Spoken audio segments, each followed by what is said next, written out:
Muy bien, ¿cómo han estado?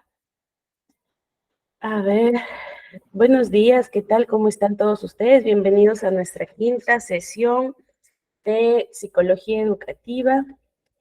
Un gusto volverlos a ver por aquí. Algunos nombres ya se me Sony, Jane, Stephanie, Olga, Reina, Eva, Alex. Muy bien, Lourdes, qué bueno. Bienvenidos. Ok, vamos a empezar con nuestros ejercicios. Acuérdense, ¿qué ejercicios tenemos que hacer? Nuestros ejercicios de gimnasia cerebral. Muy bien, buenos días a todos. Vamos a hacer nuestros ejercicios primero de gimnasia cerebral y luego vamos a empezar con nuestra clase de hoy. ¿Está bien? Hoy vamos a hablar acerca de las diferencias individuales. Es un tema muy interesante, muy ilustrativo. Vamos a empezar a trabajar eso. En parte de la presentación voy a darles un videíto, vamos a ver unos extractos de un video para ir analizando y luego vamos a hablar un poco de lo que hemos estado mirando. ¿Bien? Entonces, déjenme les parto el material y empezamos con nuestras... uy, no se abrió. Psicología educativa, tema 5. Ya está. Ahora sí.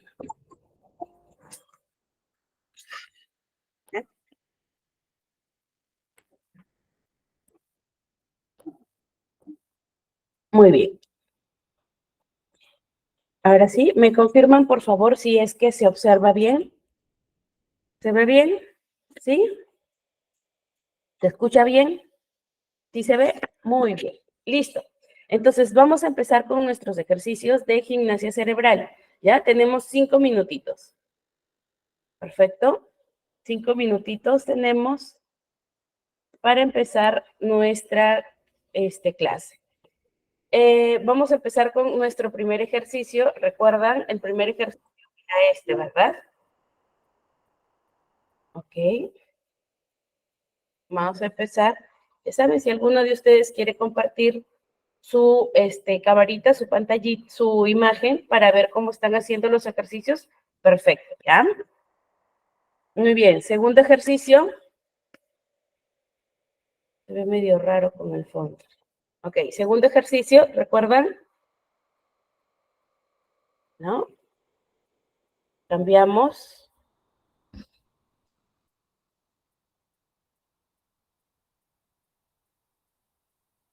Ahí. Listo. Tercer ejercicio. ¿Cómo van? ¿Les va saliendo? ¿Sí? ¿Les sale?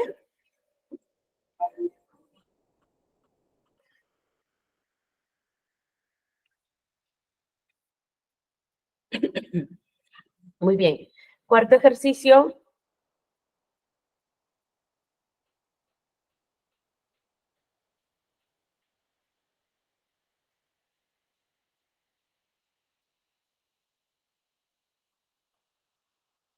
Muy bien. ¿Les va saliendo?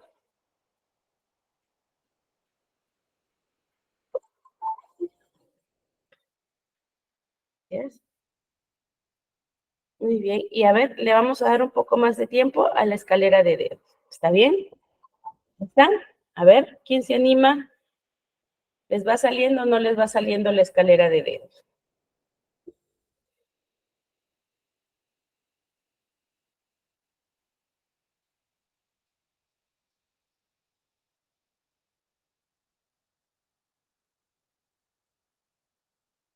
Volviste tu mejor amigo, el doctor dice, ay, no manches, ¿por qué? Buenos días, Fernando, ¿cómo estás?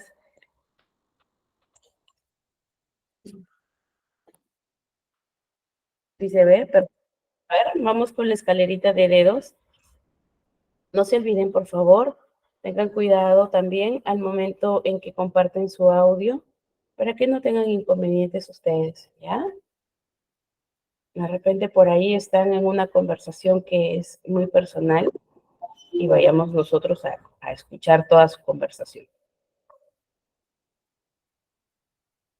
Si quieren compartir algo, si quieren decir algún comentario o algo, levantan su manito y les damos el pase. Muy bien, ¿listo? A mí ya me va saliendo por la escalera de dedos. Igual tengo que mirar de vez en cuando qué estoy haciendo, pero ya va mucho más ágil. ¿Bien? Ok, ¿a ustedes cómo les va con los ejercicios?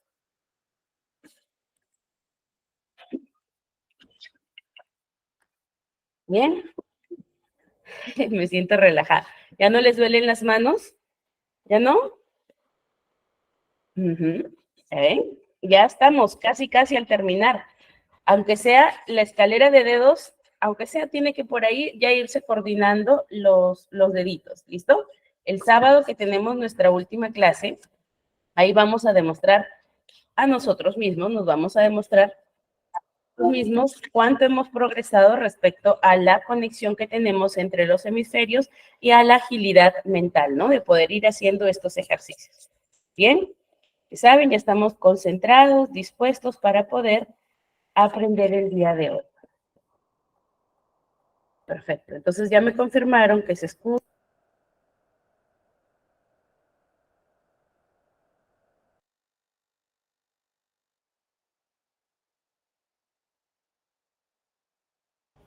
Muy bien, vamos a empezar. ¿Listo?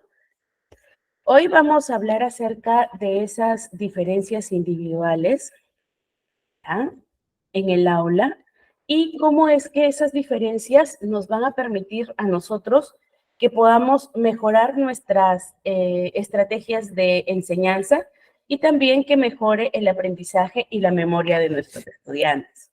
¿Ok? Entonces, ¿por qué es importante que nosotros tengamos en cuenta cuáles son estas diferencias dentro del aula? ¿Por qué? Porque esta diversidad no tiene que ver con las necesidades educativas especiales, tiene que ver con estas diferentes formas de aprender desde nosotros incluso, ¿no? Por ejemplo, desde la perspectiva del maestro, del docente, nosotros debemos identificar y atender estas diferencias, ¿ya? ¿Por qué? Porque esto nos va a permitir que vayamos adaptando el enfoque que estamos utilizando para poder atender estas necesidades de los estudiantes. Ahora, cuando hablamos también de inclusión o cuando hablamos de atención de estas necesidades, también nos referimos a lo que son los casos de inclusión educativa, ¿no? Y lógicamente, entre estas dos situaciones, tanto los que son de inclusión educativa y los que no son de educación inclusiva, pero que sí tienen alguna dificultad al momento en su proceso de aprendizaje, nosotros tenemos que buscar estrategias que se puedan adaptar para que podamos atender estas incidencias, ¿no? Y sobre todo, hablar acerca del respeto por dentro del aula y entenderlo nosotros, ¿ok? Entonces, hoy vamos a trabajar cuáles son estas diversas formas de aprender, los estilos de aprendizaje, cómo son, qué nos habla Gardner de las inteligencias múltiples, porque es importante entender su posición, entender su teoría, ¿no? Vamos a ver un poquito de cuáles son las técnicas de estudio que son más efectivas, que incluso nos pueden ayudar a nosotros, ¿ya? Yo, por ejemplo, preparando el material, recordé una técnica que me habían enseñado, creo que cuando estaba en la universidad. Me lo enseñó un jefe, porque yo andaba muy ocupada, ¿no? Entre trabajar y estudiar, y siempre decía que me faltaba tiempo. Y mi jefe era una de las personas que siempre preguntaba, ¿no? ¿Y cómo vas con tus clases? ¿Cómo vas? ¿Qué estás aprendiendo? Yo le decía, siento que no aprendo, siento que voy y no se me queda, o sea, y me queda poco tiempo para estudiar y hay bastante material que leer. Y me dice, mira, a mis hijos les funciona esta técnica. Y me habló así de todas las técnicas de estudio que jamás había visto. Y pues capté unas cuantas y dije, con esta me quedo. Y con esa sigo estudiando hasta ahora. Entonces, facilita el que nosotros podamos tener una forma que se adapte a cómo aprendemos. Ya que tengamos estas técnicas de estudios nos va a facilitar el hecho de poder incluso organizarnos en las actividades caseras, digámosle así, como en las actividades educativas. También vamos a ver en esta clase qué hacer para evitar que nos olvidemos, ¿no? Dice, tengo un estudiante, siempre me dicen, ¿no? Que estudia, pero dice que se le olvida todo. Entonces, ¿qué podemos hacer o qué estrategias podemos utilizar para prevenir el olvido? ¿Ok? Y para fortalecer, promover el recuerdo de largo plazo. Entonces, esto es todo lo que vamos a trabajar en nuestra clase el día de hoy, ¿ya? Ya vamos a tratar de hacerlo en la primera hora y la siguiente media hora les voy a ir mostrando el videíto. No sé si lo han visto ustedes, pero es la película de Estrellas en la Tierra. Es el caso de un niño que tiene dificultades de aprendizaje, que no es entendido ni por los padres ni por los maestros y es confundido por problemas de la conducta, ¿no? Como no es comprendido, como no sabe integrarse, entonces empieza a tener dificultades. Ojalá que la hayan visto y si no, en buena hora para poder, si la han visto. Gracias, Juanita. Entonces, les pongo por aquí, se llama Estrellas en la Tierra. Es buenaza, a mí me encanta esa película, sobre todo porque te hace sensible, ¿no? Te permite desde otra perspectiva mirar qué está ocurriendo o qué pasa desde el estudiante, ¿ya? Entonces, empezamos con nuestra clase que está bastante nutritiva hoy. ¿Listo? Muy, muy nutritiva está. Muy bien. ¿Qué debemos tener en cuenta primero? Primero hay que observar que dentro del aula hay muchas diferencias. Que dentro del aula yo tengo, sí se ve, ¿verdad? Si no lo agrando. Ahí está. Ahí está. A ver. Sí se ve. Perfecto. Ahí mejor. No nos esforzamos. Ya. Les decía que es importante que nosotros vayamos entendiendo que sí hay distintas formas de aprender, que cuando nosotros hablamos de estas diferencias individuales en el aula, se refiere más que todo a estas particularidades que existen entre las personas que estudian, ¿ya? Entre los estudiantes. Entonces, vamos a tener que reconocer cuáles son las habilidades, cómo es que aprenden, cuál es su estilo de aprendizaje, cuál es su proveniencia cultural, de dónde vienen, parte de su personalidad y entender cuáles son estas necesidades educativas, ¿no? Entonces, para que nosotros vayamos dando, evidenciando dónde puede estar o qué puedo ir mirando, vamos a revisar todas estas formas en las que pueden manifestarse las necesidades educativas distintas y cómo las puedo abordar. ¿Bien? Entonces, ¿cómo puedo identificar estas necesidades? Primero, viendo cuáles son los estilos de aprendizaje. Entonces, hay muchos estudiantes que tienen preferencias o diferentes gustos a cómo procesan y retienen la información, ¿no? Algunos estudiantes van a ser mucho más visuales, es decir, que necesitan mirar algo y escuchar, entonces son visuales y auditivos, pero si no ven, no logran aprenderlo. Entonces, hay que tener en cuenta eso, que algunos aprendices son visuales, otros son muy auditivos, otros son muy kinestésicos, es decir, son muy de movimiento. Tienen que hacerlo para poder integrarlo en su memoria. Entonces, cuando nosotros aprendemos que nuestros estudiantes tienen este estilo de aprendizaje, ya sea visual, ya sea auditivo, podemos diversificar la enseñanza, ¿ya? Utilizando videos, utilizando láminas, utilizando imágenes, de repente, sonidos, ¿no? O podemos utilizar, por ejemplo, si es kinestésico, el de hacer, ¿no? El de practicar con sus manos, el de elaborar las cosas, que sean así como el aprendizaje por descubrimiento, ¿no? Que ellos vayan haciendo. Entonces, los kinestésicos son así, necesitan mover las manos, hacerlo. Si no, no hay forma en cómo refuercen. Van a aprenderlo, sí, pero no de la manera en cómo lo aprenderían si es que ellos lo hacen. Entonces, para asegurarnos que todos estos estudiantes tengan esta oportunidad, nosotros tenemos que hacer o preparar el material que sea muy diverso, ¿ya? De repente en una clase me enfoco en lo que la mayoría, o la forma en cómo la mayoría aprende. Y luego individualmente trabajo con estos chicos que necesito reforzarles haciendo la clase, ¿no? Entonces, doy mi clase en general y refuerzo ya con los chicos que tienen distintas formas de aprender. ¿Qué más tengo que ver? Tengo que evaluar cuáles son estas habilidades y niveles de aptitudes. Entonces, para que yo evalúe, puedo a los estudiantes, para identificar cuál es el nivel de habilidad en las que tienen en las materias que yo esté enseñando. Entonces, podemos utilizar estrategias diferenciadas. ¿Cuáles son estas estrategias diferenciadas?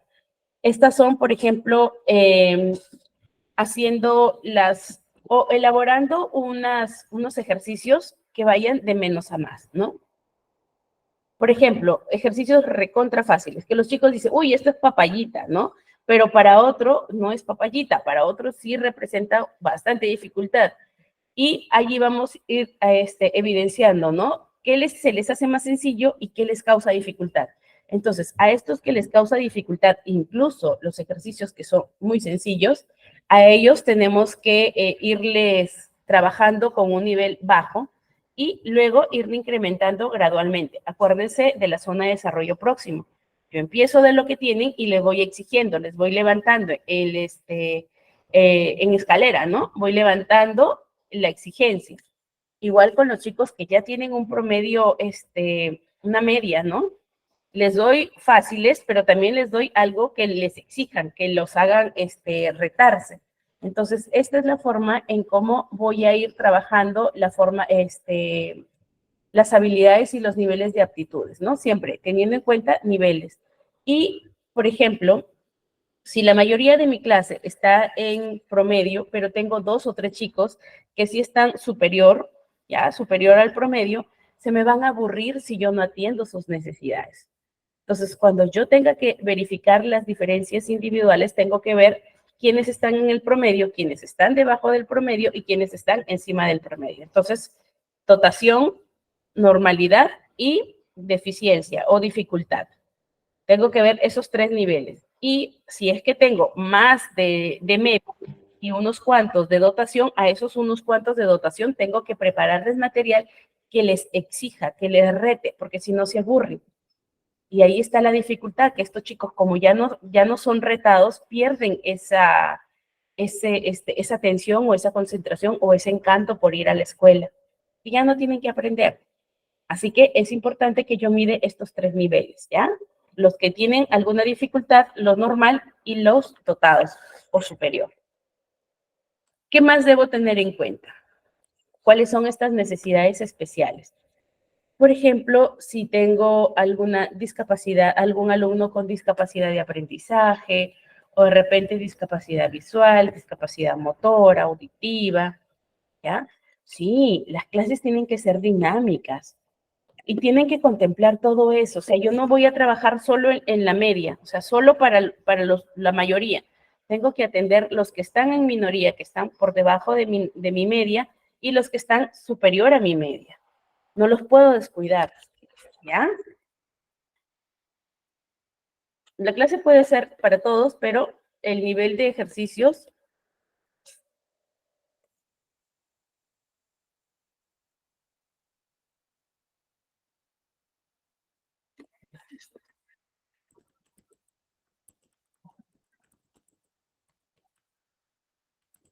espérenme un ratito, por favor.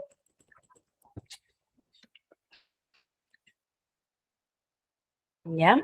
A ver. Sí, sobre todo con dedicación, ¿no? Con dedicación. La profesión del maestro, la profesión de la docencia, es algo que necesita, que es un plus, ¿no? Que hay que tener disposición para enseñar, porque es un trabajo que no todos ven. O sea, el trabajo después del aula nadie lo ve y no lo reconoce, pero es un trabajo que nos cuesta mucho tiempo, nos cuesta mucho el pensar qué puede adaptarse para nuestros chicos. Pero lo gratificante de todo esto, ¿ya? Lo gratificante de esto es que yo puedo, ¿ya? Yo puedo hacer que estos chicos te respondan, ¿ya? Que nuestros estudiantes correspondan y sobre todo que tú vayas viendo el progreso, ¿no? Imagínense, yo hasta ahora me acuerdo de 5 o 4 profesoras de mi educación primaria y secundaria que me han marcado y que yo siento que gracias a ellos he podido desarrollar mejores mis habilidades, ¿no? Mi profesor de literatura, uno. Mi profesora de primaria, la de primer grado, que me enseñó a leer y a escribir, y mi profesora que me enseñó, creo, tercero, cuarto, quinto y sexto, que fue mi profesora Enerina. De la secundaria, el profesor de literatura y una 5 ya, es profesora de historia y mi profesora de química y física y matemática también, que era bravísima, exigente y hasta miedo, pero es esto que te reto, o sea, logra identificar esto que te hace a ti moverte, decirte, hey, salte de tu zona de confort, ¿no? Y esto es lo que se busca. El hecho de que una maestra sea disciplinada, sea severa y sea exigente no la hace mala. Hay ciertas cosas que va a ir buscando conectar con el alumno, es nuestra forma de ser de repente, pero no es malo que ser así y no es bueno ser sola, suavecita, permisiva. El maestro tiene que ser muy disciplinado, tiene que tener este rapport, empatía, llegar a los alumnos para poder enseñarles. Porque si no tiene esta parte de llegar, ¿ya? De caerles bien, ¿cómo les dicen ahora los chicos? No, me cae, sí me cae, no me cae, ¿no? Entonces, de caerle bien al estudiante es ya el 50% del trabajo ganado, del terreno ganado, porque ya hay una predisposición del estudiante para querer aprender de ti, no lo que le vas a enseñar, de ti. Lo que tú tengas que aprenderle, ya hay una disposición. Pero cuando no hay este enlace, cuando no se establece este vínculo empático, hagas los esfuerzos que hagas, vas a tener estas dificultades. Sí, lo importante es desarrollar estas habilidades de cómo puedes llegar a tus alumnos. Una vez que tú ya llegas a ellos, pues ellos te prestan atención, escuchan lo que tú dices, ya está, la mitad del camino ya está hecha. Porque luego ellos te van a ver como el modelo, como el referente, van a querer aprender de ti. ¿Listo? Entonces, aquí también tiene que ver esta otra diferencia que son los antecedentes culturales. ¿Ya? ¿De dónde vienen? ¿Quiénes son? ¿Cuáles son sus antecedentes? ¿Cuáles son las creencias? ¿Ya? ¿Por qué piensan de esa manera? Entonces, es importante que nosotros entendamos cuál es el contexto en el que han crecido o se desarrollan nuestros chicos. No sé si les platiqué, pero, por ejemplo, uno de mis estudiantes de instituto era de la parte hay costa, pero de campo, ¿no? De campo, dedicado al trabajo en chacra, esto, y tenía un nivel de compromiso excelente. O sea, tú lo veías y decías, pucha, qué chico. Decía, no, a mis padres les cuesta mandarme. Yo tengo que trabajar también para cubrir mis pasajes. Ellos pagan la pensión, la alimentación, pero yo el transporte. Entonces, venir aquí implica que hay muchas personas que trabajan para que yo logre un objetivo. Y no esforzarme sería ser malagradecido. Entonces, ya de ahí vemos antecedentes culturales, ¿no? El esfuerzo, la gratitud, el querer mejorar, de dónde viene, no la tiene fácil. En cambio, tenía otro que se aparecía casi al terminar la clase y me decía, a mí sí me gusta venir, solo que igual en casa yo tengo que cuidar a mis hermanos, pero yo siempre ando preguntando. Y sí, de hecho, él andaba preguntando, por WhatsApp andaba a mis que trabajaron o con sus amigos. Entonces vamos viendo que hay distintas antecedentes culturales, distintas situaciones en las que viven nuestros estudiantes, pero si nosotros logramos este enganche con ellos, entonces van a estar allí, a pesar de que las situaciones que vivan se les dificulten, ¿no? Pero lo importante es que yo entienda cuál es su contexto. Ahora, dependiendo de este contexto, es que también ellos van a ir mostrando lo que vamos a ver ahorita. Ok, déjenme ver acá. Su motivación y su personalidad, ¿ya? También sus intereses y pasiones. Entonces, esta partecita de aquí, el tener en cuenta qué lo motiva, por qué tiene estas características, ¿no? ¿Cuál es de repente su valor más resaltante, su pasión, tiene que ver mucho por también sus antecedentes. Entonces, lo que lo motive, eso que lo impulsa a seguir, que lo impulsa a estudiar, nosotros debemos agarrarlo así como anzuelito, ¿ya? Y de ahí utilizar las estrategias para con ese alumno. Cuando nosotros veamos que se nos está yendo por otro lado, ¿no? Hay una docente que es venezolana, yo la sigo mucho porque me gusta mucho, trabaja con adolescentes, pero el enfoque, no me acuerdo el nombre ahorita, pero ya se los doy en un ratito, pero el enfoque que tiene me encanta porque no deja la parte lúdica, a pesar de que trabaja con adolescentes, ¿no? No deja la parte lúdica que nosotros solemos utilizar en nivel inicial o en nivel primario. Entonces, con los adolescentes sigue haciendo ese enfoque y es una de las personas que ha trabajado, por ejemplo, con chicos que son catalogados como problemas, ¿no? Más que todo sobre las interacciones sociales o de conducta. Y ha logrado hacer un trabajo primero de regulación emocional, ¿no? Un trabajo de aprendizaje socioemocional para que ellos vayan interactuando, no vean que son incomprendidos, sino ellos traten de comprender a las demás personas, ¿ok? Cambiar la perspectiva. No soy yo la víctima, tú eres parte del sistema, hazte parte del sistema. Si no te comprenden, compréndelos tú. ¿Cómo es el cambio de perspectiva? Y decía, hay que dedicarnos 3 a 5 minutos con los chicos, hablar con los chicos, no solo cosas de la escuela, ¿no? Conversar con ellos. De esta forma tú vas a poder entender cuáles son sus intereses, cuáles son sus pasiones. Y esto te va a servir para que tú puedas utilizarlos dentro de clase. Conversar con ellos te va a hacer que tú tengas más información para que puedas diseñar tus estrategias, para que puedas diseñar motivaciones, para que puedas presentar la clase de manera lúdica con lo que a ellos les gusta. ¿Ya? Sí. Dice, hay que tener mucha sensibilidad humana y que ellos sientan seguridad con nosotros. Eso es. Cuando nosotros logramos empatizar con nuestros estudiantes, ya les digo, ya tienen la mitad del camino recorrido. No los van a perder. Pero si no hay esta enganche, no hay esta sinergia, no hay esto, difícilmente, ¿ya? Difícilmente vamos a lograr que el chico aprenda. Ahí está el componente socioemocional que siempre va a estar involucrado en el aprendizaje. ¿Listo?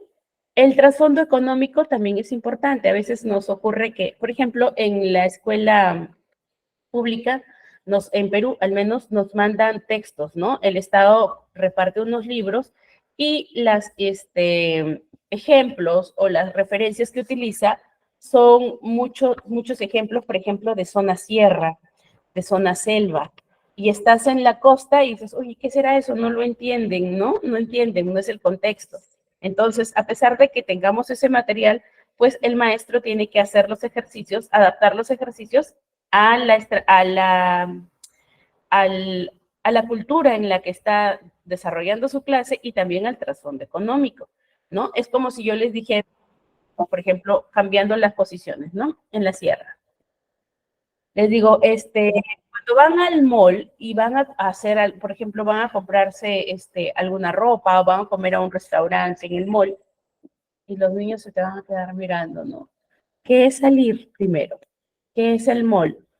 ¿No? Y de repente por ahí, sí, yo me fui a Trujillo, yo me fui a Lima, o yo me fui a Chiclayo con mi mamá, y sale pues, ¿no? De la sierra, sale de la zona, o sale de algún pueblo caserío, y los otros están pues, ¿qué está hablando, no? Eso yo no lo conozco. Entonces, hay que ver también, ser conscientes de estas diferencias y hacer los ejemplos o los ejercicios de acuerdo a que todos los estudiantes conozcan. Es distinto si yo presento, por ejemplo, cómo es, si estoy en la sierra, cómo son los estilos de vida de repente de las personas que viven en ciudad, o de repente cuáles son los centros comerciales a los que concurren. Les doy ¿cómo se llama? Se me va la palabra. Contexto, ¿ya? Les presento un contexto para poder hacer los ejercicios bien. Pero si yo no les doy contexto, va a ser difícil que ellos entiendan por estas diferencias. ¿Ok? Entonces, sí es importante que yo pueda identificar estos contextos económicos para que no puedan afectar las experiencias. Otro punto que yo debo identificar esto. A veces nosotros en la escuela queremos hacer ciertas actividades, ¿no? Organizamos ciertas actividades de integración y todo, y les pedimos a los chicos opiniones y los chicos dicen sí. Pero cuando llegan en casa vienen las dificultades. Otra vez asignar recursos, ya no hay dinero, y viene la queja, ¿cierto? Y los chicos, ¿qué hacen? Que llegan a la escuela y dicen, no, mi papá se enojó, otra vez plata, o ya generó un malestar. Entonces, eso también hay que tener en cuenta. ¿Cuál es el trasfondo económico que tiene nuestra población en el aula para, de acuerdo a eso, también gestionar o diseñar las actividades seglares o las actividades de esparcimiento dentro de la misma aula? ¿Ya? Entonces, hay que tener en cuenta eso también. Con esto, no quiero decir que porque no hay recursos no se va a hacer. No, no, no, eso no. Solo hay que tenerlo en cuenta. De repente, alguno de los chicos se les sugiere y dices, ok, pregúntenle a sus padres qué pueden aportar, ¿no? Puede ser una opción. O de repente, entre los mismos chicos, ¿qué podemos hacer que no nos genere gasto? ¿Cierto? Que sea como nos hacen en el trabajo, de alto impacto y de bajo costo, así. Que sea de alto impacto y actividades que sean de alto impacto y que sean de bajo costo. Entonces también les vamos dando opciones para que ellos vayan afrontando situaciones difíciles. ¿Listo? Entonces, trasfondo económico, conocer sus intereses y pasiones, tomarse el tiempo para conversar con ellos, para conocer qué los motiva, cuál es su personalidad, qué es lo que piensa, qué creen. Y lo último es en la interacción social, que es sobre cómo voy a fomentar yo la interacción con los estudiantes, ¿no? Que también debo buscar hacer pequeños grupos para hacer discusiones o grupos para hacer esparcimiento, ¿no? Yo recuerdo mucho a una maestra de primero, primaria, no fue mi maestra, fue una profesora que conocí, que los chicos estaban acostumbrados a armar su grupito, ¿no? Ya se sentaban ahí, los que estaban frente a frente eran los que mayormente se agrupaban. Entonces ella comenzó a cambiarles, porque las sillas tenían etiquetas y debían buscar las etiquetas con su nombre para sentarse así. Entonces ella empezó a cambiar las etiquetas. Cambiaba las etiquetas, cambiaba con tal de que los chicos se fueran mezclando. ¿Para qué? Para que se conocieran, ¿no? Y era una parte de su trabajo de la interacción social. Entonces, como veía que siempre se armaban grupitos, decía, no, aquí hay algo que tengo que hacer para que se puedan integrar toda mi aula. Entonces, los mezclaba. Y al principio esto genera resistencias. No, Miss, este es mi sitio. Luego ya los chicos se iban acostumbrando, iban conociendo a sus otros compañeritos. Los juegos eran más integrativos, ¿no? Más integradores. Hubo menos reducción de situaciones, problemas o situaciones conflictivas dentro del aula porque se conocían. Y los papás también tendían a conocerse. Entonces, ella también los invitaba muy seguido para que puedan conocerse y relacionarse los padres. Entonces, y otro de los puntos que hablaba era que los problemas de los niños son los problemas de los niños, es decir, si se pelean entre ellos, son de ellos, no entre los papás ni entre maestros, ¿no? A mí me gustaba mucho esta profesora que se llamaba Roxana, ¿ya? De inicial era, y Katy también. Entonces, que tenían estas alternativas de trabajar de esa forma con tal de hacer que los chicos se vayan conociendo, ¿no? Que vayan interactuando. Y siempre les ponía retos, ¿no? Hacer un nuevo amigo. Entonces, cuando salían al jardín, decía, hoy vamos a hacer un nuevo amigo. Vamos a ver a los niños más pequeños o a los niños más grandes y vamos a hacer un nuevo amigo. Y luego me cuentan si es que lograron hacer un nuevo amigo. Entonces, les ayudaba bastante en la interacción social. ¿Esta práctica funcionaría en niños de primaria? Sí. ¿Funcionaría en niños de secundaria? Sí, quizás sí. Hay unas variantes, pero, por ejemplo, puedo decirles, ok, esta semana tienen el reto de conocer a una nueva persona, ¿no? ¿Cuáles son sus intereses? ¿Qué les gusta? Y vamos a hacer la presentación. Entonces, de repente, en estas horas de tutoría que pueden haber dentro de las aulas, poder utilizar esto para trabajar la interacción social. Son retos. Yo soy muy tímido, no me gusta. Si no te gusta, si seas muy tímido, tienes que hacerlo, ¿no? Con eso vamos venciendo también nosotros estos temores que nos van dominando. ¿Bien? ¿Hasta aquí entendido? se me apaga la voz. Muy bien, en esta parte lo que vamos a ver, ok, es cuáles son estas distintas formas o cuáles son estas aprendizajes, la diversidad de los aprendizajes, ¿ya? Tiene más que ver que la forma como nosotros vamos aprendiendo. Por ejemplo, si yo soy más visual, entonces, si yo soy más visual, se me facilita hacer ¿qué? Se me facilita observar, leer, por ejemplo, información, analizar imágenes, ¿no? O representaciones para establecer las relaciones entre ideas y conceptos. ¿Ya? Entonces, soy mucho más visual. Necesito ver, leer, analizar, revisar imágenes para procesar la información. Otros pueden ser más auditivos y es que aprenden mejor cuando reciben explicaciones acerca de lo que están viendo, ¿ya? Explicaciones orales. Y cuando pueden hablar y explicar esa información con otra persona. Entonces, el auditivo aprende de lo que escucha, ¿ya? Refuerza lo que ve y también aprende de cuando habla. El kinestésico tiene que ver más que todo con la expresión corporal, con el movimiento, con el desarrollo de la sensibilidad, la creatividad, la imaginación, la comunicación. Entonces, si nuestro estudiante es más kinestésico, está más dado para la parte creativa, ¿no? Artística. Artística no solo de arte, sino que es mucho más de expresar o más imaginativo, más creativo. Entonces, está más relacionado a lo que son las actividades artísticas. Entonces, eso es lo que tengo que ir mirando. ¿Cuál es la forma o cómo es que mis chicos aprenden? También puede ser que aprendan de la forma de que sea lógico-matemático, ¿no? Entonces, los estudiantes que son más lógicos, más matemáticos, tienden a analizar patrones, a las relaciones la forma en cómo establecen sus relaciones son más estructuradas, más racionales. Por lo tanto, tienden a sobresalir mucho más en matemáticas, en ciencias. Entonces, vamos a ir viendo cuáles son estas diferentes formas de procesar la información. Yo aquí de aprenderla, ¿ya? Y aquí viene la forma en cómo proceso la información. Entonces, nosotros recibimos la información a través de los sentidos, ¿cierto? A través de los sentidos. Esto que percibimos de los sentidos pasa a la memoria sensorial, ¿listo? Que es cortita, y luego a la memoria de trabajo. En esta memoria, entre la memoria sensorial y la memoria de trabajo, hay un proceso cognitivo que se da y que es muy importante. ¿Y cuál es ese proceso cognitivo que es muy importante? ¿Cuál es?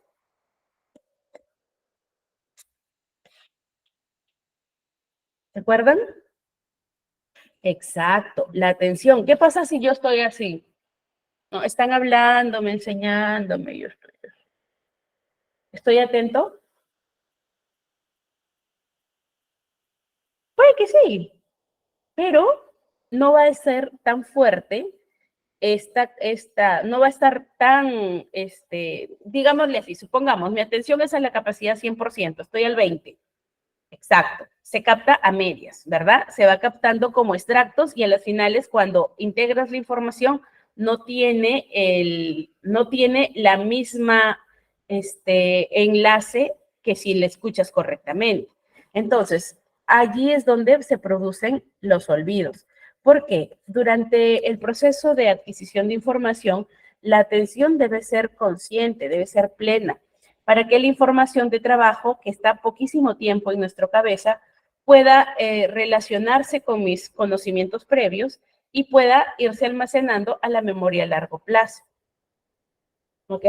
Entonces, esta transferencia, esta forma en cómo yo le voy a mandar la información ya procesada a mi cerebro y cómo yo voy a recuperar la información, siempre va a estar influenciada por la atención y por la concentración. Así que es importante. Si yo ya veo que mis chicos están inquietos, están de un lado a otro, están riéndose, yo ya me di cuenta que mi aula no está atenta. Entonces, eso tenemos que evidenciarlo. Yo tenía un maestro de la universidad, Él llegaba y daba su clase. No le importaba si nosotros nos reíamos y conversábamos, si nos mandábamos papelitos, si estábamos haciendo otra cosa. Nada. No le importaba nada. Se paraba, ponía su diapositiva encima que leía sus diapositivas y era como si nosotros hubiéramos puesto a reproducir la lectura automática así de la computadora, así. Y la verdad es que no se aprendía nada. Hasta que ya un día, hartos de esta situación, un compañero dijo: profesor, de verdad es que no tenemos ni ánimo de entrar a clase. Y era como esa resistencia horrorosa de entrar a clase.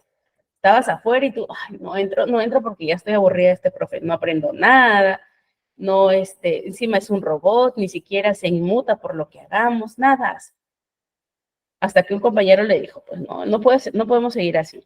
No aprendemos, no le escuchamos, no queremos estar aquí, o seguimos tal como estamos, o hace un cambio usted, porque realmente no aprendemos. Eso fue así como que se le cayó el mundo al maestro, ¿no? Se le cayó el mundo al profesor. Se molestó, a la siguiente semana nos trataba hosquísimo, muy agresivo, y el mismo alumno dijo también, ¿no? Nos decía: ya, pues entonces hay que poner de nuestra parte. Hay que decirle al profe que nos dé el tema y nosotros hablamos de la clase, la discutimos y la presentamos. Entonces, a raíz de nosotros fue cambiando la forma en cómo el profesor enseñaba. ¿Qué pasaba? Que el profesor tenía solo un objetivo: hacer su clase sin importarle nada más. Ni siquiera se vinculaba con nosotros, ni chistes, ni bromas, ni espacios. O sea, no había forma, no tenía forma de llegar. Y a eso nosotros le llamamos que no hay metodología, ¿cierto? Entonces, es muy importante que dentro de la actividad que yo haga siempre considere estas estrategias, estas técnicas, para que tenga método para poder enseñar. Porque si yo no presto atención a esto, definitivamente solo voy a ir a hacer mi trabajo, ¿no? Solamente voy a ir a hacer mi trabajo. Y era universidad. Imagínense que nos toque eso cuando somos pequeños. Nos altera todo, nos cambia todo. Y ellos no van a tener la capacidad de decirle al profesor: y sea, aquí profesor, y no aprendo nada y usted me aburro. No lo va a hacer. ¿Ok? Entonces es importante que nosotros identifiquemos qué necesita el aula, pero también que vayamos evaluando si nosotros estamos en la capacidad de poder atender estas necesidades. ¿Ok? Muy bien. Memoria a largo plazo, para que ésta se pueda dar y el proceso de evocación sea correcto, debemos atender la atención y la concentración. Son los pilares de tu aprendizaje. Mayor atención, mayor concentración, mayor aprendizaje. ¿Listo? Mayor información que se almacena en la memoria a largo plazo. ¿Ok? Esto es una laminita para ver cuál es el visual, el auditivo, el verbal, el social, el kinestésico, el lógico-matemático y el que hace el aprendizaje individual. Muy bien. Vamos a ver un poquito acerca de lo que nos habla Gardner con su teoría de las inteligencias múltiples. De hecho, hay una controversia, ¿ya? Hay mucha controversia respecto a a esta teoría. Hay muchas personas que están en contra porque dicen: no, Gardner primero fue marketing, ¿no? Gardner primero lanzó su teoría y después se preocupó por probarla y sus datos no son muy científicos, no son replicables, no cumplen los criterios de una investigación científica. Pero para temas no académicos, para temas de impacto que tuvo esta teoría, nos abrió la visión, nos abrió la perspectiva respecto a la educación. Porque con este enfoque, Gardner, ¿qué es lo que dice? Ya lo que nos venían hablando Brunner, nos venía hablando Chomsky, nos venía hablando Vygotsky, Piaget, ¿verdad? Nos venía hablando Bandura. Lo resume Gardner y dice: todos tenemos distintas formas, distintos dones. Estas características se unen formando un perfil para el estudiante, para que él identifique en qué es bueno, para que pueda desarrollar estas habilidades. Y a las finales, esta configuración, estas habilidades hacen que uno sea único. Eso es lo que impacta respecto al enfoque de las inteligencias múltiples. Que no digamos, antes yo quiero que el estudiante sea matemático, yo quiero que sea un lingüista o que esté, que desarrolle más las habilidades sociales, comunicativas. O yo creo que sea full científico, ¿no? Ciencias matemáticas. Antes era así. Eso nos enfocábamos en educación hasta la década del 80, 90. En el 90 cambia la perspectiva, se hacen muchos cambios respecto también a las directrices educativas nacionales, ¿no? Y se cambia, el enfoque va desarrollando esto que el chico tiene, las habilidades que el estudiante tiene. Ya no lo que quiero que sea, sino desarrollar o mirar el enfoque de lo que el estudiante tiene, ¿verdad? Hay escuelas que todavía son, tienen un enfoque, por ejemplo, universitario, ¿no? Entonces, o tienen un enfoque que es muy matemático. Hay colegios así, acá es ciencias, solo ciencias, o sea, van a desarrollar o van a colocar sus esfuerzos en todo lo que es ciencias o matemáticas. Entonces, de acuerdo a las habilidades de mi hijo o de mi estudiante, pues ellos van a desarrollarse dentro de la escuela, dependiendo también cuáles son, hola Gladys, dependiendo también cuáles son, cuáles son estas habilidades o estos dones o esta configuración que tiene, ¿ya? Hay algo importante también que debemos tener en cuenta, es que dependiendo de la cultura o dependiendo del entorno donde está el estudiante, es que se va a desarrollar esta habilidad o esta combinación. ¿Okay? Si mi escuela es ciencias, entonces los enfoques van a estar dirigidos a eso, a desarrollar las habilidades científicas. Si mi colegio es full letras, entonces la formación es para eso. Si la otra escuela es con la visión de que allí solo saca médicos, entonces la formación va a ser para eso. ¿Ya? Sobre todo en los últimos años. Entonces, es importante que yo sepa cuál es el objetivo o cuál es el interés educativo que tengo respecto a mi hijo para buscar en qué escuela o a qué escuela podría adaptarse. ¿Ah? Eso es tener en cuenta las necesidades individuales. ¿Hasta aquí vamos bien?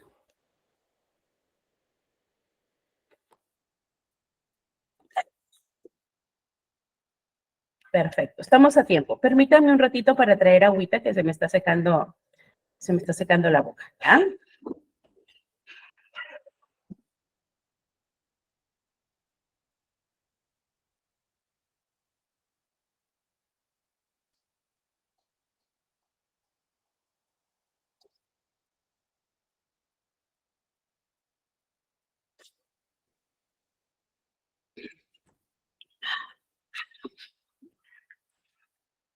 Muy bien. Listo, vamos a ir viendo. Ahora, para yo dejar de hablar un poquito, vamos a ir viendo, vayamos leyendo cuáles son estas técnicas de estudio, ¿listo? ¿Cuáles son estas técnicas de estudio? Y de repente, si alguna de estas ya la conocemos y la ponemos en práctica. A ver, vamos leyendo y ustedes me dicen, ¿cuál es la que aplican o cuál es la que conocen? ¿Ya? 2 minutitos para leer eso.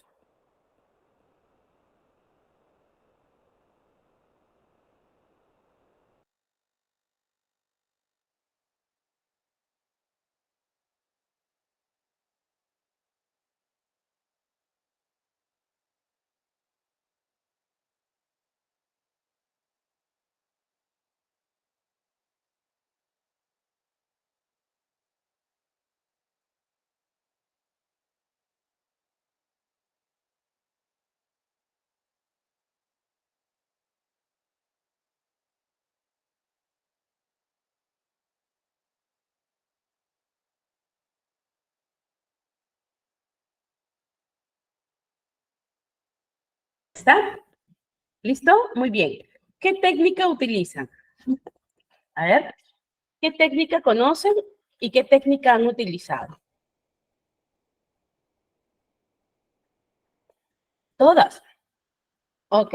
¿Con cuál técnica es la que más se familiarizan, no?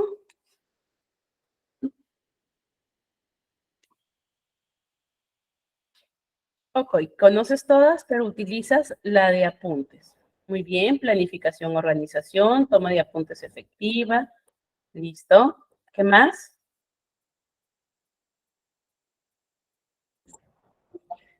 Apuntes, muy bien. Apuntes, apuntes y enseñar a otros. Toma de apuntes, ¿qué más? Repaso constante.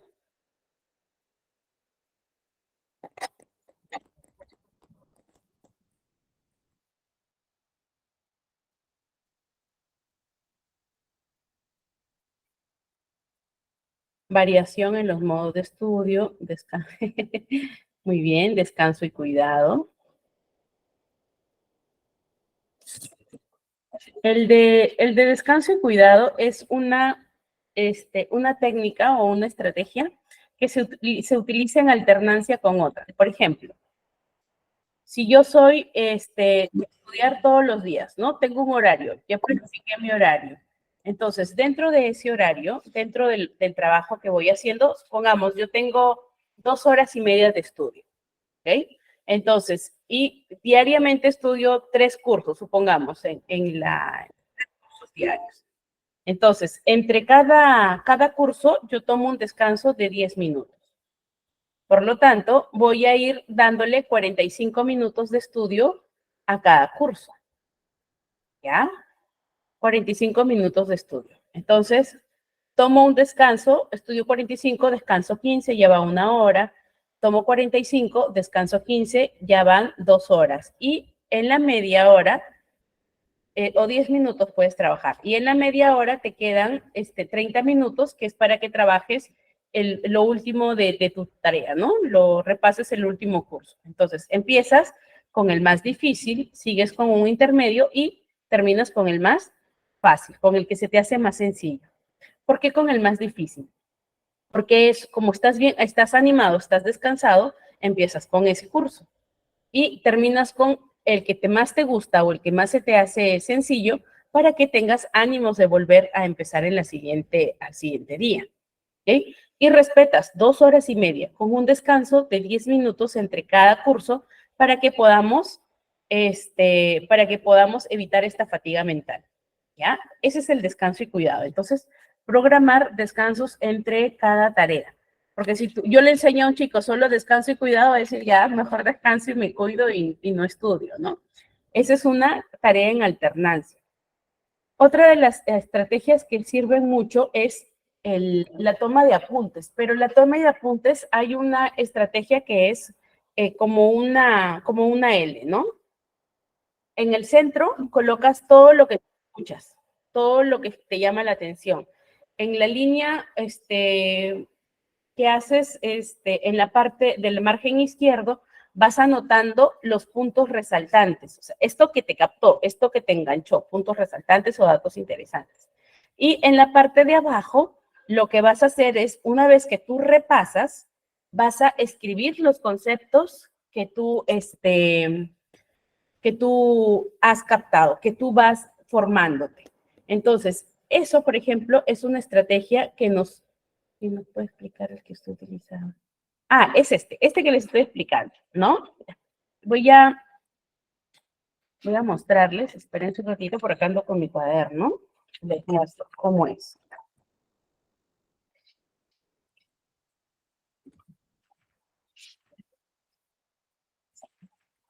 Van a ver que cuando me aburro, ok, déjenme un ratito, se ve horrible esto.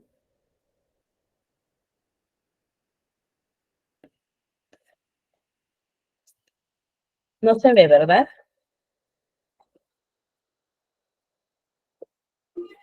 Ya. Allí no se ve. Y le estoy quitando ese fondo, pero me sale aquí en desenfoque. Esperen un ratito. Aplicar efectos sin efecto.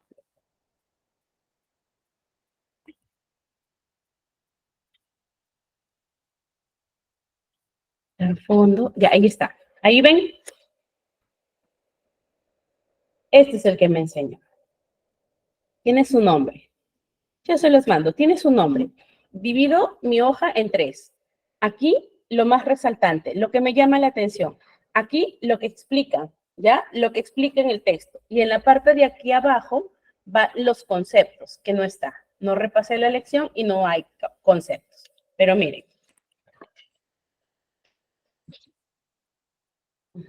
¿Ven? Lo que me dicen y los conceptos, el resumen, con lo que yo me quedo. Aquí no hubo nada de interesante, nada de importante, todo estaba acá. Y aquí lo que yo resumí. ¿Ven? Entonces, es importante tener, tener estas estrategias de estudio, porque todo está en el mismo cuaderno. ¿No? Por acá hay otro, por ejemplo. Acá hay un cuadrito. Lo resaltante, con lo que me quedo o lo que tengo que investigar, y aquí lo que he explicado. Ya va dependiendo de ti la forma en cómo tú vas estudiando. Es un método que sirve mucho, sobre todo cuando hay que leer bastante. ¿Ya? Cuando hay que leer un montón, sirve muchísimo, porque te permite que vayas tomando apuntes, que sepas de qué tema estás hablando y luego puedas hacerte estas repreguntas, que incluso está allí, ¿no? El uso de las preguntas, ¿ya? El uso de memotecnias también. Entonces, la memotecnia te va a utilizar, te va a servir porque tú vas enlazando palabras. Por ejemplo, yo me acuerdo ahorita una PEDI, predecir, enfatizar, ¿cuál era? A ver, influir y determinar, ¿no? Predecir, enfatizar, PEDI, influenciar, ¿no? Predecir, entender, ahí está. Determinar e influir. Entonces yo decía, esos son los objetivos de una investigación científica. Entonces se me acuerda. O me acuerdo de otra memotecnia. Te di menestra, mermelada y miel. Y que era telencéfalo, diencéfalo, mesencéfalo, metencéfalo, encéfalo.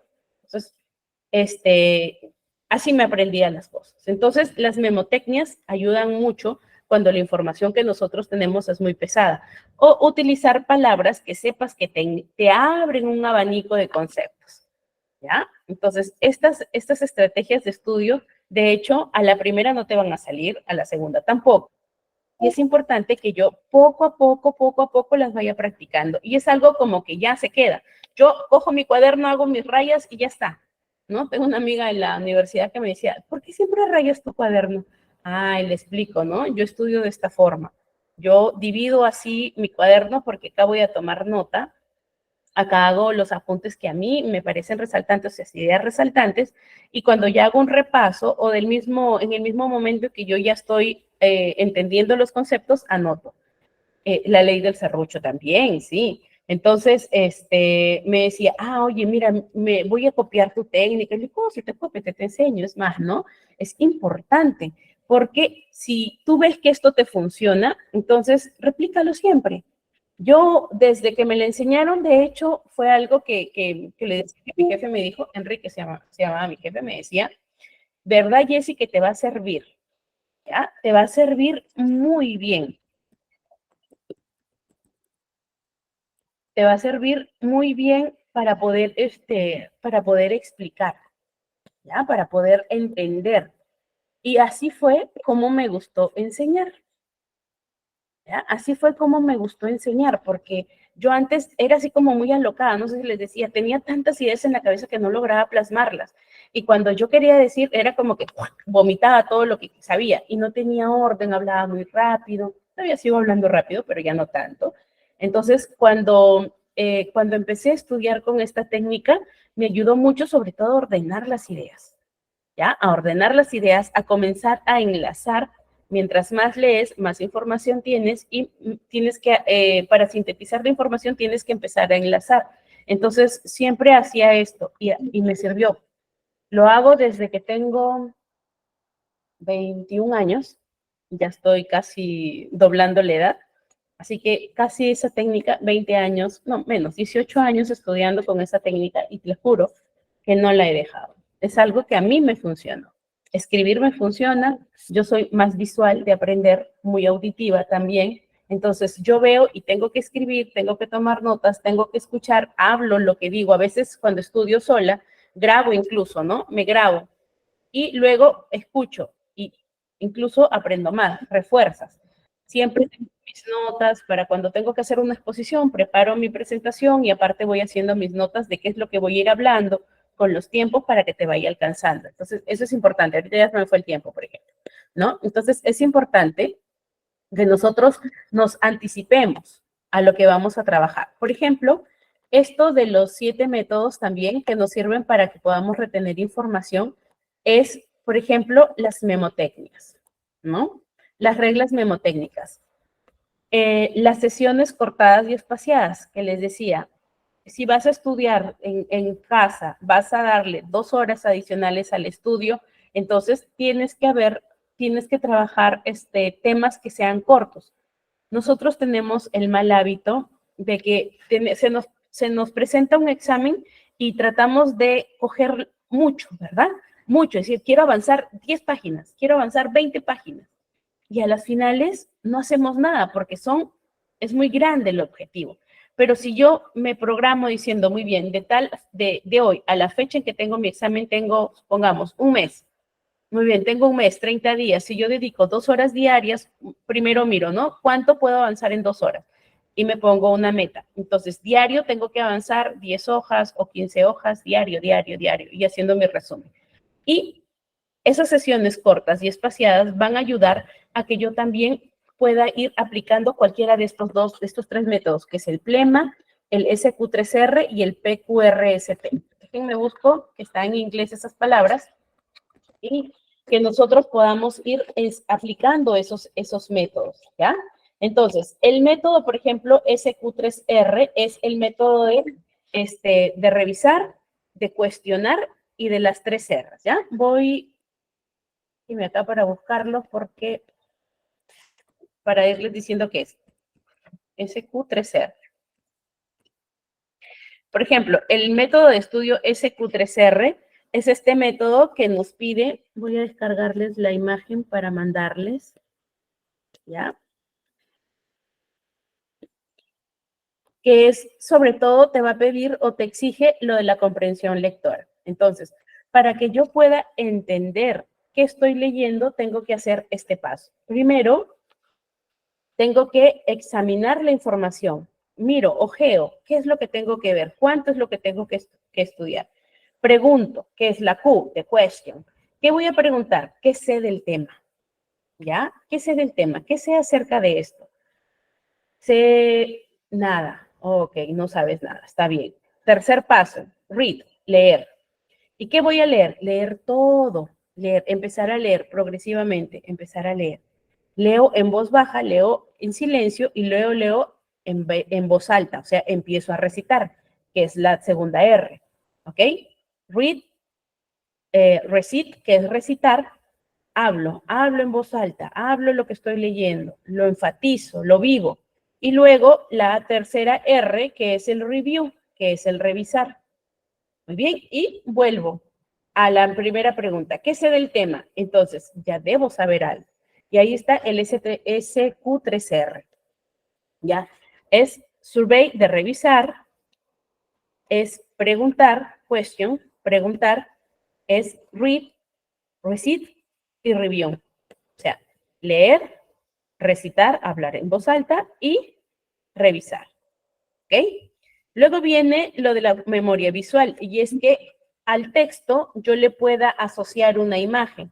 ¿Se acuerdan? Nos dicen, dibuja sobre el tema, ¿no? ¿Qué dibujo? Sobre Santa Rosa. A los niños siempre les dicen eso. Dibuja sobre las banderas. No, le están enseñando cuáles son las banderas y tiene que dibujar. Dibuja sobre las culturas precolombinas. Entonces dibujan, ¿verdad? ¿Por qué? Porque asocian el tema a una imagen. Y esa imagen te puede despertar todo el conocimiento. Entonces, es una técnica que sirve muchísimo. Nosotros, por ejemplo, estamos más grandecitos, también podemos utilizar esta técnica. Entonces, yo voy estudiando algo sobre, imaginémonos, ahorita, estamos estudiando acerca de las diferencias individuales y de cuáles van a ser estos métodos que podemos utilizar para poder mejorar la retención y la evocación de información. Entonces, yo dibujo, preguntar, 3 R's, ¿no? Leer, puedo poner a alguien leyendo, recitar, alguien que está hablando. Y review, revisar. Entonces, reviso qué aprendí. ¿Verdad? Entonces, puedo ir asociando imágenes a este método para que se me vaya haciendo una rutina. Revisar, preguntar, leer, recitar y review. ¿Ok? ¿Vamos bien hasta allí? El review es el repasar. Perdón, lo estaba diciendo en inglés. El review, el repasar. ¿Ok? Luego viene la otra técnica, que es el de crear una historia. ¿Qué se nos hace más fácil? Relatar el texto o recitar, decir, por ejemplo, desarrollo cognitivo, ¿no? Que fue una de las sesiones que trabajamos. Dice, hoy vamos a aprender a adaptar nuestras estrategias pedagógicas para aprovechar el máximo. Hoy vamos a aprender a redactar las estrategias pedagógicas. Entonces, si yo lo leo, si lo cuento como una historia o creo una historia, se me va a hacer más sencillo el que pueda enseñar, el que pueda, perdón, aprender. Entonces, es importante que yo tenga en cuenta la forma en cómo voy a relatar la información, cómo voy a relatar el tema. El crear una historia acerca de lo que estoy estudiando me va a servir muchísimo. Me va a servir muchísimo para que yo pueda integrar la información. Es más fácil, ¿no? A ver, no sé si han escuchado este término, pero para el chisme sí tiene memoria. Dile que se acuerde de otras cosas. ¿Se acuerda? ¿Qué será lo diferente? ¿Por qué para algunas cosas sí se acuerda y detalles y todo? ¿Y por qué para otro no? La historia. Ahí está la historia. Entonces, el que yo cuente lo que estoy leyendo como historia me va a ayudar a que pueda mantener la información, que la guarde mejor. ¿Ya? Por eso está, los que enseñan historia en las escuelas siempre te lo.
Hola, hola, discúlpenme, se me fue el internet, así que he tenido que conectarme desde el celular. A ver, ¿cómo hago para presentarles? Ya nos falta poquito. pero me ayudan, por favor, siguiendo la clase desde el material que tienen, ¿sí? ¿Está bien? Para seguir con la clase. Muy bien. Perfecto, muchas gracias. Son cosas que nos ocurren a veces. Muy bien. Estábamos hablando acerca de los métodos, ¿verdad? Entonces, crear una historia era algo que nos iba a servir. También tenemos el otro método que es el plema. El método plema tiene que ver con el resumir todo el proceso que debemos seguir para que el estudio para que el aprendizaje sea significativo. Entonces, el plema significa la preparación. La preparación tiene que ver mucho con el espacio que yo voy a utilizar para poder estudiar. Entonces, si por ejemplo en la casa tengo hermanos mucho más pequeños y son bullosos y justo en el momento que yo voy a estudiar se les ocurre jugar, gritar, saltar, entonces, muchas gracias, Eva. Lindísima, muchas gracias. Más bien, dale clic en la parte derecha, en la izquierda, perdón, arribita donde dice las 3 rayitas, sube. Al ladito de psicología educativa, no, izquierda. Arriba, ya, ahí dale clic. A las 3 rayitas, exacto. Ajá, perfecto, para que se desaparezca eso. Muy bien, muchísimas gracias. Entonces, el método plema lo que nos va a permitir es, como les decía, la preparación. Primero hay que buscar el espacio adecuado, el horario adecuado en el que yo no pueda tener tantos distractores, ¿no? Entonces, supongamos, el niño va a estudiar en un ambiente donde tenemos pues toda el aula decorada. No hay ningún lugar que esté libre de distractores.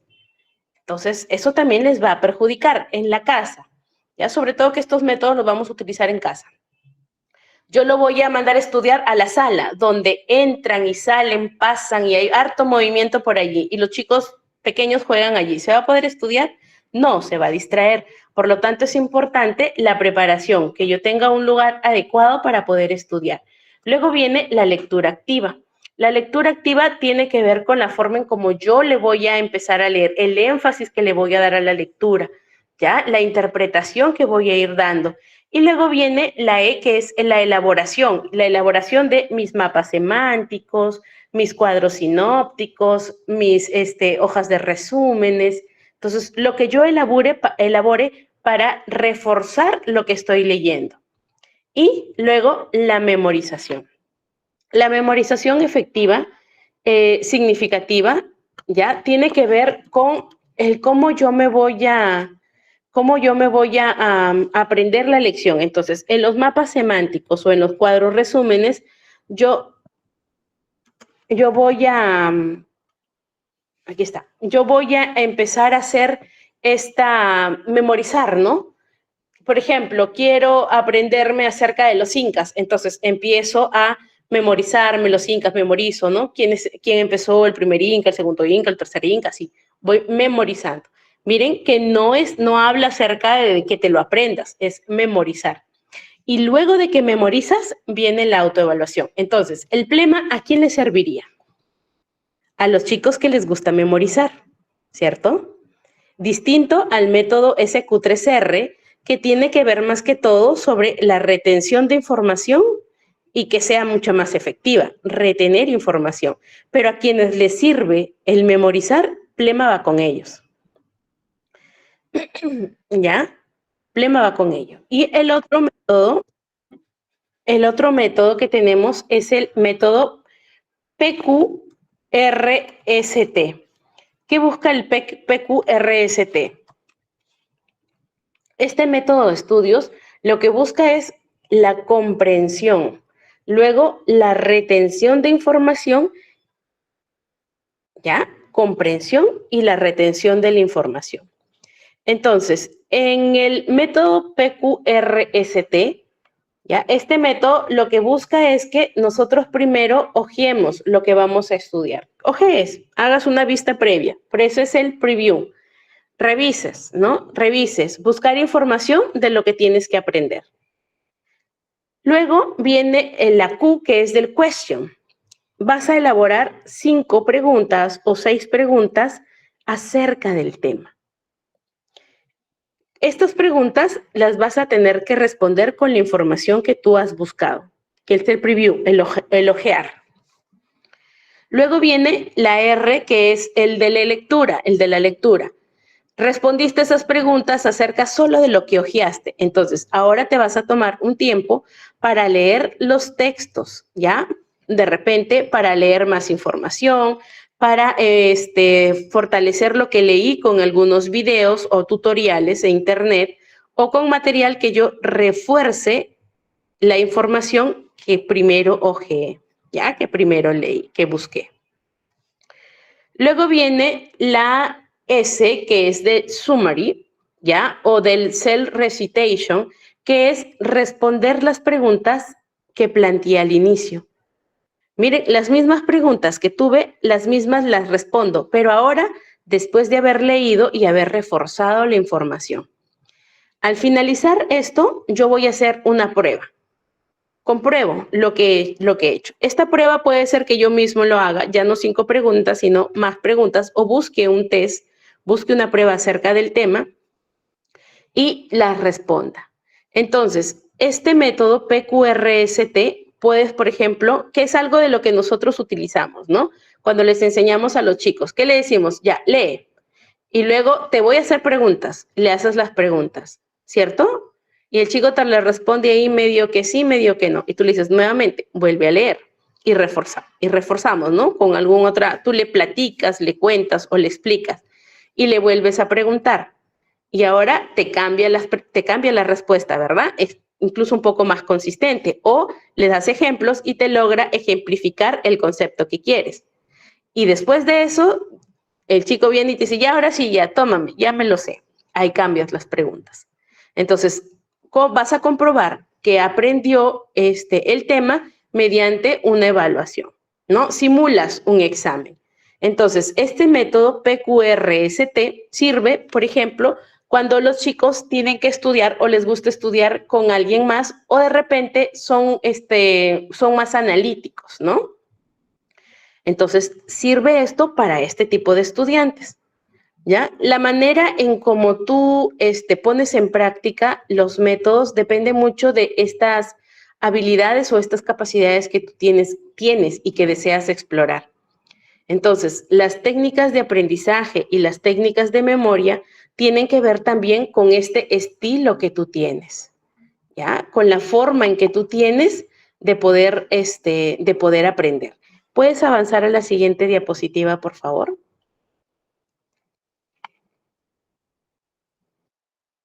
Muchas gracias. Entonces, el aprendizaje definitivamente es este proceso en el que nosotros adquirimos nueva información, ¿verdad? Nueva información. Todo lo que nosotros vamos aprendiendo es nuevo, que es nuevo, se constituye aprendizaje. ¿Ya? Entonces, ¿en qué se va a basar el aprendizaje? En la forma en cómo yo asocio la información, cómo comprendo, cómo desarrollo mis habilidades y cómo voy cambiando incluso mi comportamiento o mi comprensión a través de lo que voy experimentando. Parte también de cómo aprendo tiene que ver con lo que yo observo, ¿ya? Con lo que me enseñan también, con la instrucción que llevo. Entonces, el aprendizaje implica un cambio que es realmente duradero, que es relativo, que hace que se cambie o que la persona cambie esta capacidad de poder enfrentar soluciones, de poder ese conocimiento que tiene aplicarlo a su vida cotidiana, ¿ya? Y hay distintas formas de aprendizaje. Por ejemplo, no está ahí en la lámina, pero les voy diciendo. Tenemos el aprendizaje asociativo, que más que todo se va a basar en estas asociaciones que nosotros vamos a ir haciendo entre los estímulos y las respuestas. ¿Les parece conocido estímulo-respuesta? Condicionamiento, ¿verdad? Condicionamiento clásico. Ajá. Entonces, ese es el aprendizaje asociativo. Lo vimos en la clase anterior, ¿se acuerdan? Que yo empezaba a asociar ciertas, por ejemplo, si yo quiero aprender un nuevo idioma, entonces asocio los colores green, verde. Ah, verde es en español, brain es en inglés, ¿no? Empiezo a asociar. Estímulo, respuesta también. ¿Listo? También tenemos el aprendizaje cognitivo, que ya esto implica la comprensión de conceptos, resolver problemas, razonar acerca de situaciones. Entonces, en el aprendizaje cognitivo el enfoque está más centrado en cómo proceso y organizo la información. ¿Ok? Cómo mi mente va a procesarla y organizarla. El aprendizaje por observacional, ya lo vimos la clase pasada, que era a través de la observación y modelamiento de comportamiento, ¿cierto? Yo observo la conducta, identifico la conducta que voy a replicar, ¿no? Asumo el modelo y luego replico lo que yo vi. Depende del exterior, ¿se acuerdan los procesos? El proceso de aprendizaje según Bandura. Entonces, el exterior va a influir en que esa conducta o ese modelo que yo estoy asumiendo se refuerce o se extinga. Y luego el aprendizaje por descubrimiento. ¿Ya? De Brunner. Brunner, ¿qué dice? Que el proceso de descubrir conceptos o principios por uno mismo va a hacer que esto sea mucho más significativo que si yo lo recibo de manera directa. Es decir, por ejemplo, si yo quiero aprender acerca, creo que les puse el ejemplo una vez de las plantas, ¿no? Ya, yo quiero aprender sobre la germinación. Entonces, si yo les explico cómo hacer la germinación, va a impactar, sí, van a aprender, sí, pero no va a ser tan significativo o tan interesante o no va a llamar más la atención que si yo les digo a ellos, les doy una pepita y ustedes germínenla, ¿verdad? Les doy una semillita y ustedes germínenla. Y me van contando cómo ha sido el proceso. Entonces, el aprendizaje por descubrimiento implica que uno mismo vaya descubriendo estos conceptos o estos principios y se vaya haciendo ideas de. Luego, ya en aula, nosotros podemos ir encaminando estas ideas que ellos van concibiendo, este preconcepto que tienen. Luego tenemos el aprendizaje contextualizado, que se produce cuando aplicamos el conocimiento y las habilidades a situaciones reales, ¿no? Esto que aprendí, ¿de qué me sirve? O también le podemos conocer como la metacognición. De repente han escuchado mejor el término metacognición. Entonces, la metacognición es ¿para qué lo aprendo? Es ¿cómo lo aprendo? ¿Para qué lo aprendo? ¿Qué aprendo? Y ¿para qué o cómo lo uso? ¿Ya? Entonces, es todo esto que tú aprendes, aplicarlo en situaciones de tu cotidianidad. Entonces, eso es el aprendizaje contextualizado o metacognición. ¿Listo? Vamos a ver ahorita la memoria. No nos alcanzó el tiempo para ver el video. Les prometo que lo vemos la siguiente clase, de pasadita que vemos otro video para hacer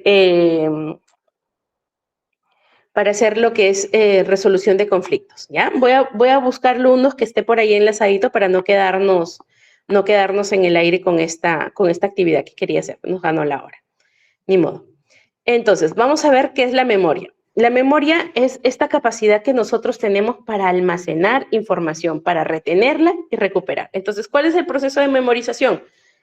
Ingresar información, retener la información y evocar la información, recuperarla. Cuando necesitemos la información, esta esté a la mano, que yo pueda recuperarla, ¿ya? Y que no tenga este efecto de, uy, yo sí me acuerdo, pero espérate, ahorita sale, ya me acuerdo. El fenómeno en la punta de la lengua, ¿cierto? Yo lo tengo aquí, pero no me sale, lo tengo aquí, yo lo recuerdo. Y es que tú estás buscando la información, sabes que la conoces, sabes que la escuchaste, en algún momento la entendiste, pero no sale, no evoca.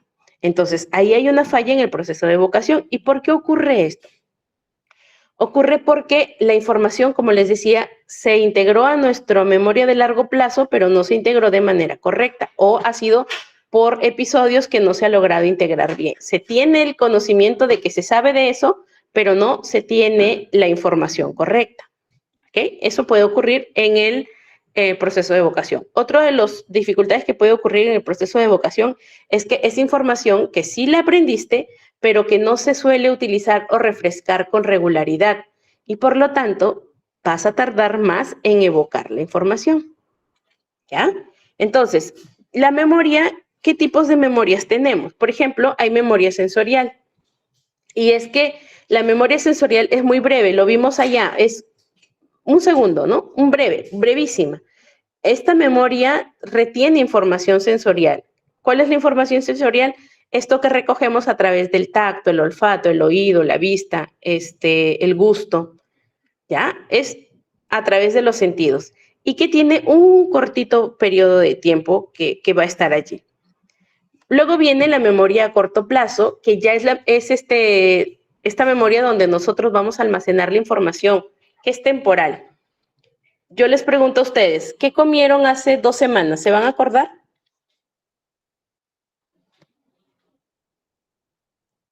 Hace 2 semanas, ¿qué comieron? Les va a costar tiempo, ¿cierto? Pero si yo les pregunto, ¿qué comieron ayer? ¿O cómo se vistieron ayer? Va a estar más a la mano la información, ¿correcto? Entonces, eso tiene que ver en qué memoria nosotros almacenamos la información. Esa va a estar en la memoria a corto plazo. ¿La voy a utilizar? Sí, pero no es tan significante. O sea, en cualquier momento yo me olvido. Si les pregunto, ¿ustedes qué comieron hace 2 meses?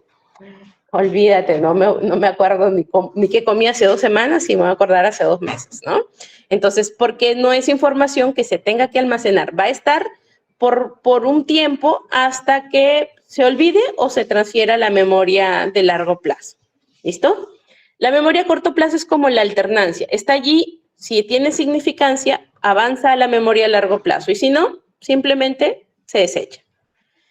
En cuanto a la memoria a largo plazo, y aquí vamos viendo que es un almacenamiento que es más duradero. Te permite retener incluso mayor cantidad de información, ¿ya?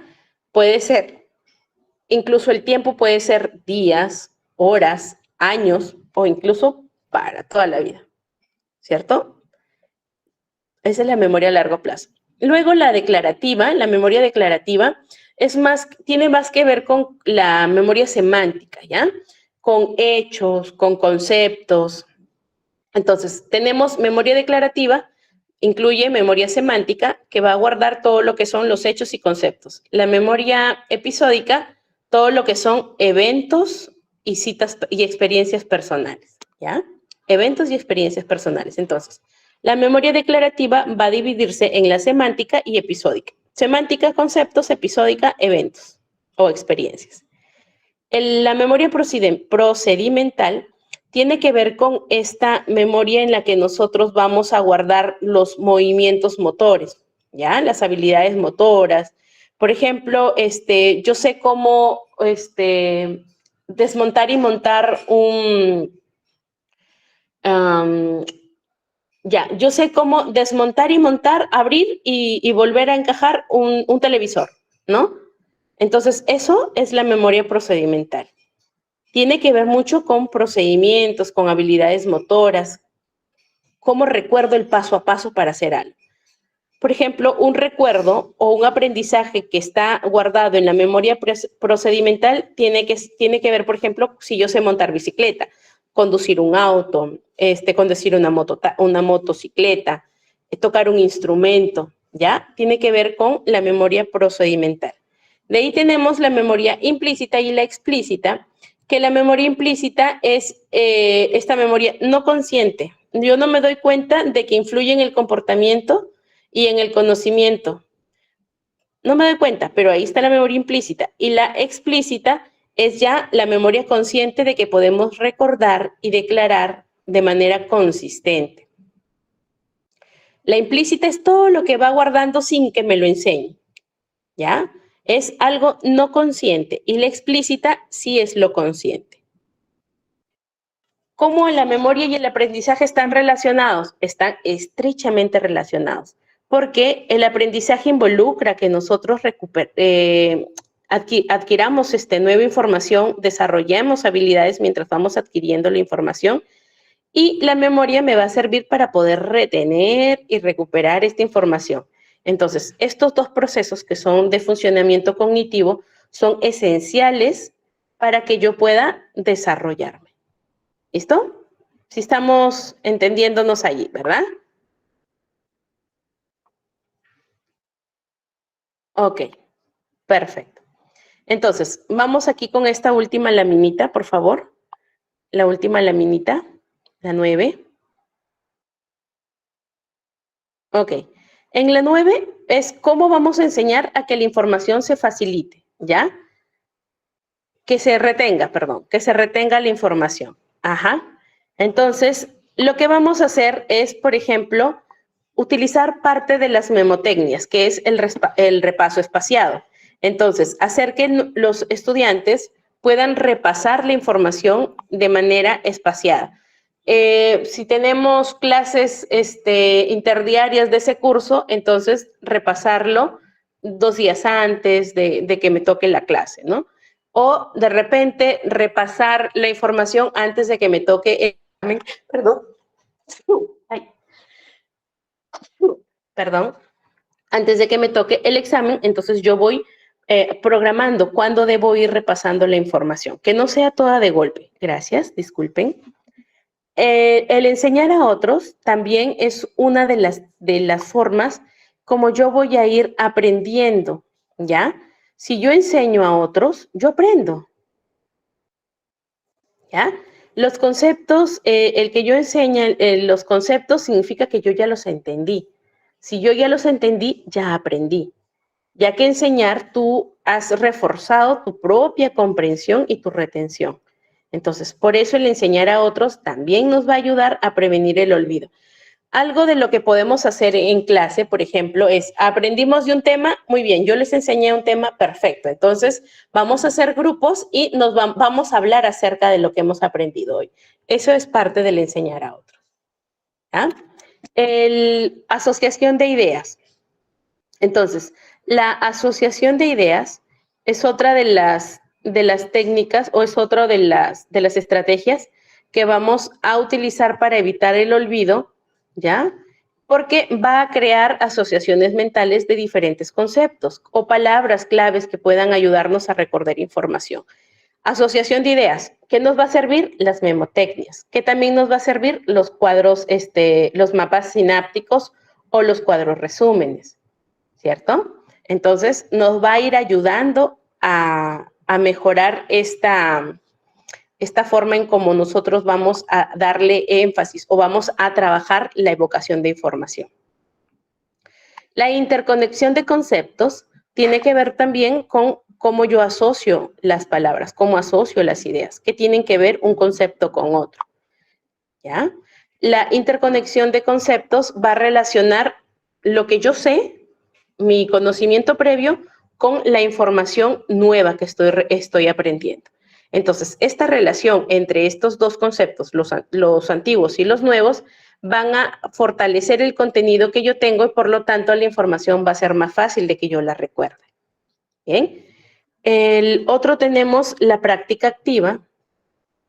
Y la práctica activa, bueno, es de hacer ejercicios, resolver problemas y aplicar conceptos. La práctica activa puede estar relacionada, por ejemplo, con los pequeños exámenes o las pequeñas pruebas que yo voy a utilizar para poder evaluar lo que aprendí. Entonces, la práctica activa la puedo utilizar luego del repaso, luego de enseñar a otros, luego de asociar ideas, luego de conectar conceptos, puedo hacer la práctica, ¿ya? Y la última es la autoprueba. Yo mismo me tomo exámenes, yo mismo me pregunto y yo mismo me respondo, ¿cierto? Si no tengo con quién estudiar, entonces yo hago mis pruebas, realizo mis cuestionarios o una evaluación para poder fortalecer y focalizar lo que sé y fortalecer eso que me cuesta, que me falta todavía. Entonces, el que yo prevenga el olvido tiene que ver mucho con la técnica de estudio que tenga, con el estilo de aprendizaje que tengo y cuáles son las características del material que yo estoy estudiando. ¿Listo? El que haga este seguimiento de la información me va a ayudar a la retención a largo plazo y, lógicamente, que va a conseguir que el aprendizaje sea significativo. ¿De qué me acuerdo más? ¿De lo que acerté o de lo que fallé? ¿De qué me acuerdo más? A veces de lo que fallamos, ¿verdad?